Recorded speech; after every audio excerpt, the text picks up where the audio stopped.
Good morning. ప్రభువైన యేసుక్రీస్తు వారి పరిశుద్ధ నామములో అందరికీ శుభాలు. ఈరోజు మన అనుదిన ఆత్మీయ ఆహారంగా తిమోతికి రాసిన రెండవ పత్రిక 2వ అధ్యాయం 21వ వచనం ధ్యానించుకుందాం. ఎవడైనను వీటిలో చేరక తన్ను తాను పవిత్రపరచుకొనిన ఎడల వాడు పరిశుద్ధపరచబడి యజమానుడు వాడుకొనుటకు అర్హమై ప్రతి సత్కార్యమునకు సిద్ధపరచబడి ఘనత నిమిత్తమైన పాత్ర అయి ఉండును. చదవబడిన వాక్యములో పౌలు భక్తుడు తన ఆత్మీయ కుమారుడైన తిమోతితో చెప్తున్నారు. ప్రతి ఇంట్లో ఎంత గొప్పవారింట్లో అయినా సరే బంగారు వస్తువులు ఉంటాయి, వెండి వస్తువులు ఉంటాయి, అలాగే మట్టి వస్తువులు ఉంటాయి, కర్ర వస్తువులు ఉంటాయి. వస్తువు దేనితో తయారు చేయబడింది ముఖ్యం కాదు, కానీ ఆ వస్తువు తన ఇంటి యజమానుడికి ఎంత ఉపయోగపడుతుంది, దాన్ని బట్టి ఆ వస్తువు యొక్క విలువ పెరుగుతుంది. మరి మీరు కూడా దేవుని ఇంట్లో ఒక వస్తువులుగా ఉంటే మీరు ఏ విధంగా ఉండాలి?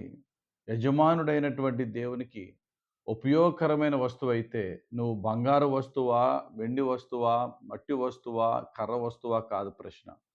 అంటే ఈ లోక సంబంధంగా నువ్వు ధనవంతుడువా, పేదవాడువా, బలవంతుడువా, బలహీనుడువా కాదు. దేవుని చేతిలో బలముగా వాడబడితే చాలు, దాన్ని బట్టి నీకైనా నాకైనా విలువ వస్తుందనే సత్యాన్ని ఇక్కడ మనం గమనించాలి. దేవుడు మనలను ఏ క్వాలిఫికేషన్తో ఆయన వాడుకుంటారు. మన డబ్బును బట్ట ఏమాత్రం కాదు, మన జ్ఞానాన్ని బట్ట ఏమాత్రము కాదు, మన నీతిని బట్ట అసలే కాదు.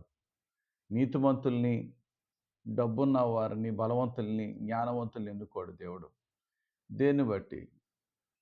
ఆయన యందు విశ్వాసం ఉంచి, యేసుక్రీస్తునందు సంపూర్ణమైన విశ్వాసం ఉంచి, యేసయ్యా నాలో నీకు ఇష్టం లేనివి నేను అవి తీసేసుకుని నీవు నీవు ఎలాగ మలిచితే అలాగా మలచబడడానికి నేను సిద్ధంగా ఉన్నానయ్యా.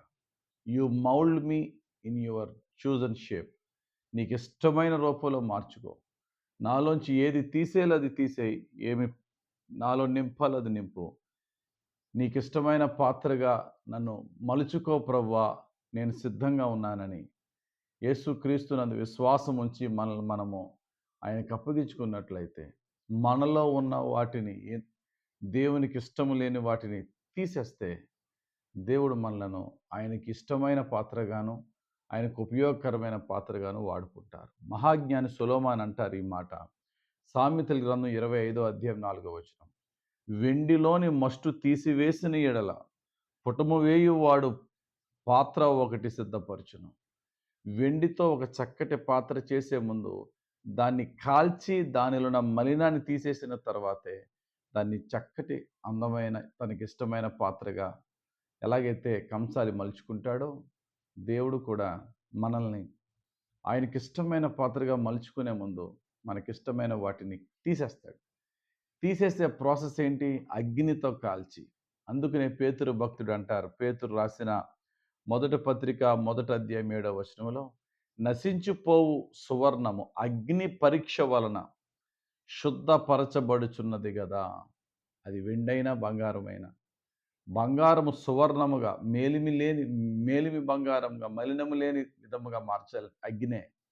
వెండిని శుద్ధి చేయాలంటే అగ్నే. మనుషులు శుద్ధి చేయాలంటే అగ్ని వంటి శ్రమ అంటాడు ఇక్కడ. అగ్ని వంటి శ్రమ.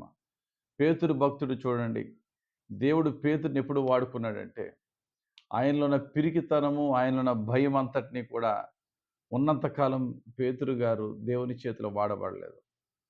ఆ పిరికితనంతో ప్రభువుని కాదన్న తరువాత, ఆయన మారు మనసు పొందిన తర్వాత, దేవుని యందు విశ్వాసములో బలపడిన తర్వాత, ధైర్యంగా ప్రభు కొరకు ప్రాణాలను ఇవ్వడానికి సిద్ధపడిన తర్వాత బహుబలమైన సేవకునిగా దేవుడు వాడుకున్నాడు. మోషే గారు 40 సంవత్సరాల్లోనే ఆయన సేవకు సిద్ధమే, కానీ 80 సంవత్సరాల వరకు దేవుడు వాడుకోలేదు. ఎందుకని?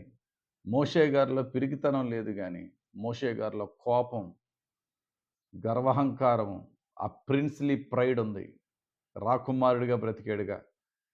ఆయన్ని సాత్వికునిగా మార్చి ఫిజికల్ స్ట్రెంత్ పోయిన తర్వాత ఆత్మ సంబంధమైన బలం మీద ఆధారపడే జీవితం వచ్చిన తర్వాతే దేవుడు ఆయన పాత్రగా మలుచుకుని వాడుకున్నాడు. పౌలు తన జ్ఞానము, తన బలమున్నంత కాలము, తన బలం మీద ఆధారపడినంత కాలం దేవుడు వాడుకోలేదు. సౌలుగా ఉన్నప్పుడు అతడు తన చాలా జ్ఞానిని అనుకున్నాడు. కానీ దేవుడు మలుచుకున్న తర్వాత, నా వాక్చాతుర్యముతో గాని, నా జ్ఞానాతిశయముతో గాని నేను మీ యొద్దకు రాలేదు. ఆత్మావేశముతో మీ యొద్దకు వచ్చానని భక్తుడైనటువంటి పౌలు సేవ చేశాడు. కాబట్టి మనలో గర్వము గాని, అహంకారము గాని, పిరికితనము గాని, అవిశ్వాసము గాని, అపవిత్రమైనది ఏదైనాను మనలో ఉన్నంత వరకు దేవునికి మనం వాడబడలేం దేవుని సేవలో. ఈరోజు దేవుడిని అడుగుదాం, ప్రభువా నాలో నీకు ఇష్టం లేని ఏమున్నదో నాలో తొలగించు ప్రభువా, నేను అది తీసేయలేకపోతున్నాను నాలోంచి. నీ కృపతో తొలగించేసే అని దేవుడిని అడుగుదాం. ఆ శ్రమలు రాకముందే వాటిని మనమే వాలంటరీగా వాటిని మనలోంచి తీసేసి యేసయ్యకు మనం సమర్పించుకుంటే యేసయ్య తన చేతిలో బలమైన సాధనంగా వాడుకుంటాడు. అలాగా దేవునికి ఇష్టం లేని అపవిత్రమైనది మనలోంచి తీసేసి విశ్వాసము ద్వారాను దీనత్వము ద్వారాను దేవునికి ఇష్టలుగా మారితే దేవుడు మనను ఘనమైన పాత్రలుగా వాడుకుంటాడు. ఏ ఉద్యోగంలో ఏ వ్యాపారంలోనూ దేవుని సేవకులుగా ఆయా రంగాల్లో దేవుడు వాడుకుంటాడు. దేవునికి ప్రీతికరంగా, దేవునికి ఇష్టమైన విధముగా, దేవుని చేతిలో వాడబడే పాత్రలుగా, ఘనమైన పాత్రగా యేసుక్రీస్తు ప్రభు దృష్టిలో పరిశుద్ధాత్ముడు నన్ను నిన్ను మనందరిని తీర్చిదిద్దును గాక. ఆమేన్. ప్రార్థన చేసుకుందాం. మహిమగల తండ్రి, ఈరోజు ఇచ్చిన వాక్యం బట్టి స్తోత్రాలు. మా దగ్గర డబ్బుందా, తెలివుందా, బలముందా, జ్ఞానముందా, మాకు అదంత అనవసరం నాయన. అవేమీ లేకపోయినా పర్లేదయ్యా. నీ చేతిలో ఘనమైన పాత్రగా వాడబడితే చాలయ్యా. నీ రాజ్యానికి ఉపయోగపడితే చాలయ్యా. ఏ చిన్న ఉద్యోగంలో కానీ, వ్యాపారంలో కానీ, చదువులో కానీ, పరిచర్యలో ఎక్కడున్నా నీకు ప్రీతికరంగా జీవించి, నీకు అంగీకారంగా బ్రతికి, నీకిష్టమైన పాత్రగా మేము జీవించే జీవితం మా చివరి శ్వాస వరకు మాకును, మా కుటుంబాలకును దయచేయమని యేసుక్రీస్తు ప్రభు పరిశుద్ధ నామములో ప్రార్థించి వేడుకొనుచున్నాం. పరమ తండ్రి. ఆమేన్. తండ్రి యొక్కయు, కుమారుని యొక్కయు, పరిశుద్ధాత్మ దేవుని అభిషేకం మనపై దిగి వచ్చి మనలను, మన కుటుంబాలని యేసుక్రీస్తును పోలి పరమ తండ్రికి ప్రీతికరమైన పాత్రగా పరిశుద్ధాత్మ చేత వాడబడే దేవుని యొక్క సేవకులుగా, సేవకురాండ్రుగా పరిశుద్ధాత్ముడు మనల్ని తీర్చిదిద్ది నడిపించి వాడుకొని దీవించునుగాక. Amen. Thank you father. Amen. God bless you.